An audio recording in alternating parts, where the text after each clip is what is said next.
अस्सलामुअलैकुम दोस्तों, मेरा नाम है शाहिद। मेरे यूट्यूब चैनल इलेक्ट्रोटॉनिक्स में आप सबको खुशामदीद। फ्रेंड्स, आज हम कैलकुलेट करेंगे कैपेसिटेंस को, जो कि सीटी कहलाता है, यानी कि total capacitance of the capacitor, जो कि सीरीज़ में या फिर पैरेलल में लगे हुए होते हैं। सीरीज़ और पैरेलल के बारे में मैंने शॉर्ट्स अपलोड किए हैं, अगर किसी ने वो नहीं देखी तो वो देख लें, तो उनको थोड़ा आइडिया हो जाएगा सीरीज़ और पैरेलल के बारे में। सीटी इन सीरीज़ हम सबसे पहले इसी चलते हैं। तो जैसे मैंने बताया था कि अगर 3 कैपेसिटर है मेरे पास और उनको इस तरह से जोड़ा हुआ है कि इनके जो अपोजिट पोलैरिटी है वो आपस में जुड़ी हुई है। जैसे कि यहाँ ये पॉजिटिव इस कैपेसिटर का नेगेटिव, या इसको C1 नाम दे देते हैं। इस तरह इस कैपेसिटर का पॉजिटिव, इसी कैपेसिटर का यहाँ पे ये नेगेटिव, किसी को C2 दे दिया। इस तरह ये C3 कैपेसिटर का ये वाला पॉजिटिव और ये वाला पॉइंट नेगेटिव।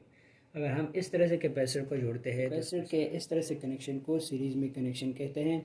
अब इसका एक फार्मूला होता है कि हमें टोटल कैपेसिटेंस किस तरह से मालूम हो सकती है। जिस तरह से हम रेजिस्टेंस में अक्सर टोटल रेजिस्टेंस मालूम करते हैं RT, तो इसमें होता है CT। अब सीरीज़ में हम किस तरह से इसको फाइंड कर सकते हैं, तो इस तरह से रजिस्टर में होता है कि हम RT मालूम करते हैं, इस तरह से हम इसका CT मालूम करेंगे। 1/C1 plus 1/C2 plus 1/C3, ये इसका फार्मूला है। सिंपली हम जो वैल्यूज़ होती हैं, जो भी C1 C2 C3 की वैल्यू होगी वो हम यहाँ पे पुट कर देंगे। आखिर में एलसीएम ले लेंगे। एलसीएम लेने के बाद जो हमारे पास वैल्यू आएगी हम उसको इन्वर्ट कर देंगे, यानी कि न्यूमरेटर को डिनोमिनेटर से चेंज कर देंगे। और फिर उसके बाद जो वैल्यू हमारे पास आएगी वो उसकी total capacitance of the capacitor in series की होगी। आप इसको इस तरह से भी लिख सकते हैं कि जैसे यहाँ पर है मेरे पास ये 3 कैपेसिटर है, C1 C2 C3। अगर हम इस तरह से इसका फार्मूला निकालते हैं तो सबसे पहले यहाँ पे C1 है, इसमें से C1 कट जाएगा तो C2 C3 रह जाएंगे। तो इस तरह यहाँ पे C2 और C3 हो जाएंगे मल्टीप्लाई में। फिर प्लस इस तरह से अगर इसमें C2 कट जाए C1 और C3 रह गए, और इस तरह से यहाँ पे C3 कट जाएगा तो C1 और C2 बच जाएंगे। ठीक है, ये इस तरह से ये फार्मूला आप यूँ भी लगा सकते हैं, 1/CT हो जाएगा। अगर आप ये फार्मूला याद रख सकते हैं तो इस तरह से भी आप लगा सकते हैं। इसको हम इन्वर्ट कर देंगे तो CT is equal to C1 C2 C3 divide by C2 C3 plus C1 C3 plus C1 C2।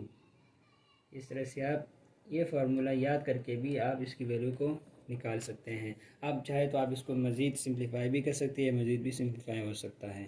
तो अगर आपके पास कैपेसिटर से और वो सीरीज़ में लगे हुए तो आप इस फार्मूले से कैपेसिटर की वैल्यू को, total capacitance of the capacitors मालूम कर सकते हैं। अब पैरेलल में कनेक्शन किस तरह से हुए कि अगर मेरे पास ये 3 कैपेसिटर्स हैं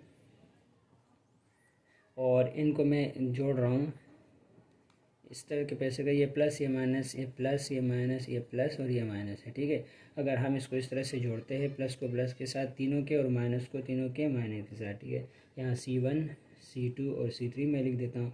अगर इस तरह के आपके पास कनेक्शन है कैपेसिटर के, तो ये कैपेसिटर पैरेलल में होते हैं।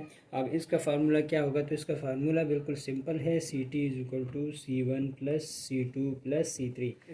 इस फार्मूले को आपने रेजिस्टेंस वाले फार्मूले के साथ कंफ्यूज नहीं होना, क्योंकि ये जो होते हैं पैरेलल और सीरीज़, इनका बिल्कुल उलट होता है रेजिस्टर। अगर पैरेलल में आपके पास कनेक्शन हुए हुए कैपेसिटर के, तो आप इस तरह से ये फार्मूला लगा के तीनों कैपेसिटर की वैल्यू लिख के सबको ऐड करके आप CT मालूम कर सकते हैं, टोटल कैपेसिटेंस।